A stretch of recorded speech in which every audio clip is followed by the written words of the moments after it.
Selamat pagi. Sebelum saya melakukan presentasi pada pengamatan bunyi kali ini, izinkan saya memperkenalkan diri terlebih dahulu. Perkenalkan, saya Anastasia Agustina Sibuan dengan NPM 20050081012 akan mempresentasikan pengantar fisika bangunan yang berjudul penghawaan alami, suhu, dan kebisingan atau bunyi. Sebelumnya saya sudah melakukan presentasi tentang penghawaan alami, di mana saya melakukan pengamatan pada minggu ketiga hingga minggu ketiga, pengamatan penghawaan dan suhu, di mana di situ saya masih melihat suhu wilayah dengan melakukan pengamatan di minggu pertama, kedua, dan ketiga itu melihat suhu dari Google dan bantuan aplikasi BMKG.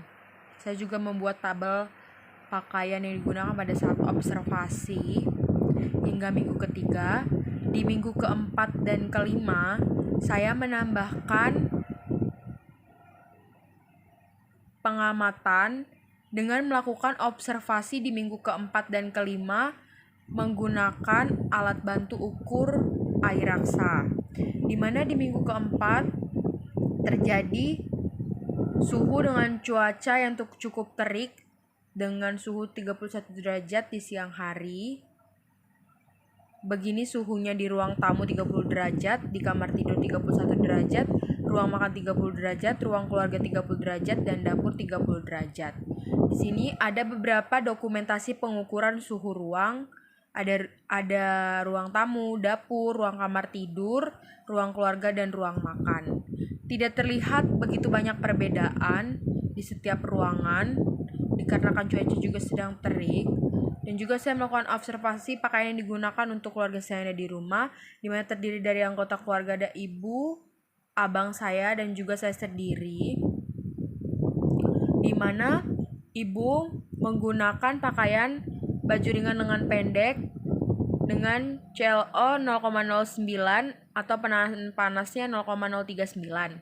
Lalu celana ringan panjang 0,2 dan penahan panas 0,031. Bra 0,01 dan penahan panas 0,002. Celana dalam pendek CLO 0,003 dan penahan panas 0,005. Untuk saya sendiri, saya mengenakan baju ringan lengan pendek 0,09, 0,039. Untuk celana panjang ringan CLO 0,2 dan penahan panas 0,031. Untuk bra 0,01 dan penahan panasnya 0,002. Celana dalam pendek CLO 0,03 dan penahan panas 0,05. Untuk abang menggunakan baju ringan lengan pendek 0,09 dengan penahan panas 0,039, celana pendek 0,06 dan penahan panas 0,009. Celana dalam pendek 0,03 dan penahan panas 0,05. Di minggu kelima, saya juga menggunakan pengamatan dengan alat bantu air raksa, di mana cuaca berbeda dengan minggu keempat, yaitu sebesar suhu 27 derajat di Celcius. Contoh aktivitas yang bisa dilakukan itu mengobrol santai, memasak, bekerja, maupun belajar dari rumah seperti biasanya. Di sini terdapat ruang tamu dengan suhu 27 derajat, kamar tidur 27 derajat, ruang makan 26 derajat, ruang keluarga 28 derajat, dan juga dapur 27 derajat. Ini di dokumentasi minggu kelima, ruang tamu, ruang keluarga, ruang makan, ruang kamar tidur, dan dapur. Tidak terjadi perubahan yang secara signifikan. Untuk pakaian yang digunakan pada saat observasi berbeda karena cuaca lebih dingin, jadi menggunakan pakaian yang hangat-hangat. Di sini terdapat penghawaan alami yang saya rangkum memiliki kelebihan ramah lingkungan, lebih hemat energi. Untuk kekurangannya, suhu, kecepatan angin, kelembapan, kualitas udara tidak mudah diatur, gangguan serangga, dan gangguan lingkungan. Untuk penghawaan buatan itu memiliki kelebihan, udara di dalam ruang sudah diatur sesuai dengan kemampuan kita. Kekurangannya tidak ramah lingkungan, bisa menyebabkan pemanasan global, pemborosan energi listrik, dan cenderung ruangannya akan tertutup. Jenis penyejuk ruangan yang dibutuhkan pada setiap ruangan. Untuk teras itu tidak dibutuhkan. Untuk ruang tamu dan ruang makan, jenis kipas gantung lebih praktis. Dapur tidak dibutuhkan. Kamar tidur dan ruang keluarga itu karena membutuhkan suhu dan udara yang cukup nyaman. Menggunakan kipas angin AC portable ini mungkin lebih praktis dan juga lebih sejuk pastinya. Kamar tidur tidak dibutuhkan. Untuk pengamatan kebisingan atau bunyi itu dilakukan 2 minggu, di mana di minggu keempat dan kelima. Saya akan menjelaskan terlebih dahulu bunyi atau kebisingan. Bunyi merupakan sebuah getaran yang ada di udara. Perlu diketahui, segala hal yang dapat bergetar dapat dipastikan bisa mengeluarkan bunyi. Misalnya, ketika kamu berbicara, pasti akan mengeluarkan bunyi. Mengapa? Ada pita suara yang bergetar di tenggorokanmu. Secara hukum, bunyi memang akan terdengar kian mengeras apabila kita berada di dekat dengan sumber bunyi. Sebaliknya, bunyi akan semakin melemah saat kita menjauhi sumber bunyi. Oleh sebab itu, kalau kamu mau ngobrol dengan orang yang jaraknya cukup jauh, pasti kamu akan mendengar suara samar-samar atau kurang jelas. Kita ketahui di pengamatan kali ini, bunyi terdiri dari 2, bunyi alami dan bunyi buatan. Bunyi adalah sesuatu yang dapat didengar. Bunyi terdiri dari 2, yaitu bunyi alami dan bunyi buatan. Untuk bunyi alami itu sendiri adalah bunyi yang dihasilkan oleh suara alam. Untuk bunyi buatan adalah bunyi yang dibuat oleh manusia. Bunyi buatan biasanya berupa bunyi benda atau alat musik. Contoh bunyi alami, bunyi angin tertiup, bunyi petir menyambar, atau bunyi ayam berkokok dan hewan lainnya. Contoh bunyi buatan, bunyi tepuk tangan, bunyi gitar yang dipetik, bunyi kendaraan, atau bunyi pintu yang diketuk. Pengamatan di hari Selasa 30 November, di minggu pertama pengamatan bunyi ini, saya memiliki waktu di jam 12 hingga jam 2 sore. Saya melakukan pengamatan bunyi buatan, itu bersumber dari manusia dan alat buatan. Sumber kebisingan yang terjadi di pengamatan saya itu ada suara kendaraan, suara orang bercakap, teriakan balita, kebetulan keponakan saya, sound HP, dan bunyi pada saat memasak, makan siang. Aktivitas yang dilakukan, ada yang sedang duduk, ada yang sedang bermain ponsel, dan ada yang mengerjakan tugas. Untuk pengaruh pada ruangan, untuk ruang tamu terdengar jelas dan cukup gaduh, karena ruang tamu itu berada di tengah-tengah rumah saya, di dalam rumah. Untuk ruang keluarga terdengar jelas dan cukup gaduh, karena di ruang keluarga itu juga terdapat di tengah-tengah, di mana space antar ruangan itu harus melewati ruang tamu dan ruang keluarga. Untuk ruang makan itu tidak terdengar jelas. Untuk dapur itu terdengar suara memasak yang cukup jelas.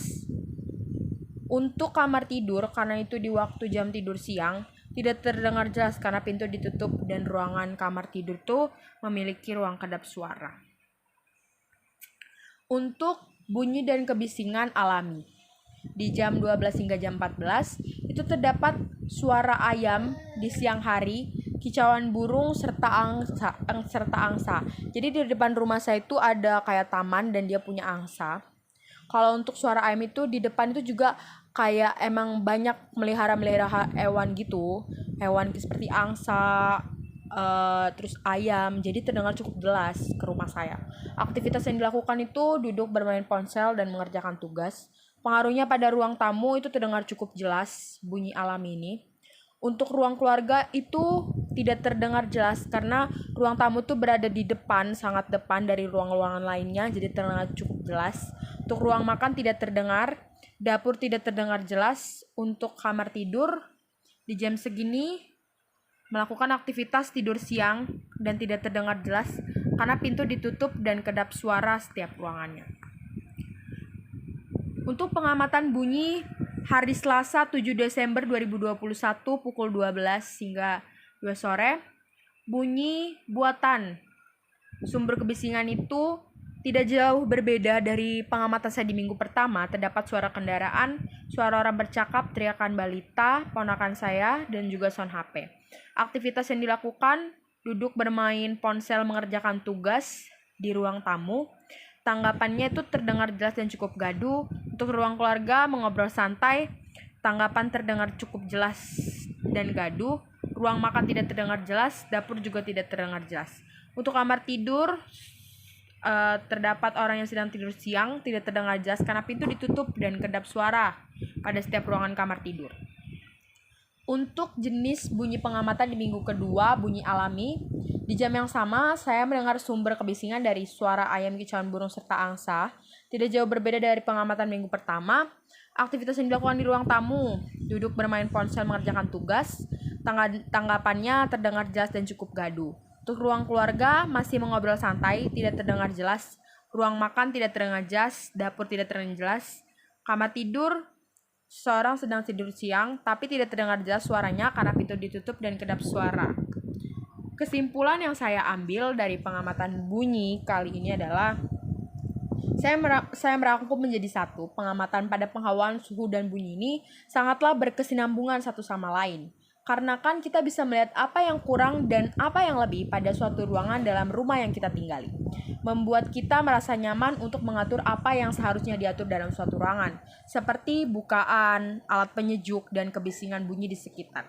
Kita juga bisa melihat dari minggu ke minggu perubahan cuaca yang terjadi setiap minggunya sangatlah bergantung untuk melakukan aktivitas yang nyaman yang dilakukan pada ruang tinggal ini.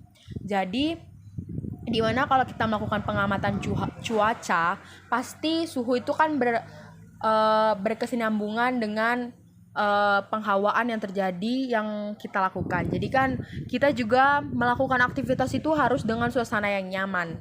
Contohnya kayak kebisingan atau bunyi. Kalau kita melakukan pengamatan ini, bisa saja kita membuat ruangan tuh menjadi tidak kedap suara, bisa saja kita menambahkan alat penyejuk lainnya atau tidak menggunakan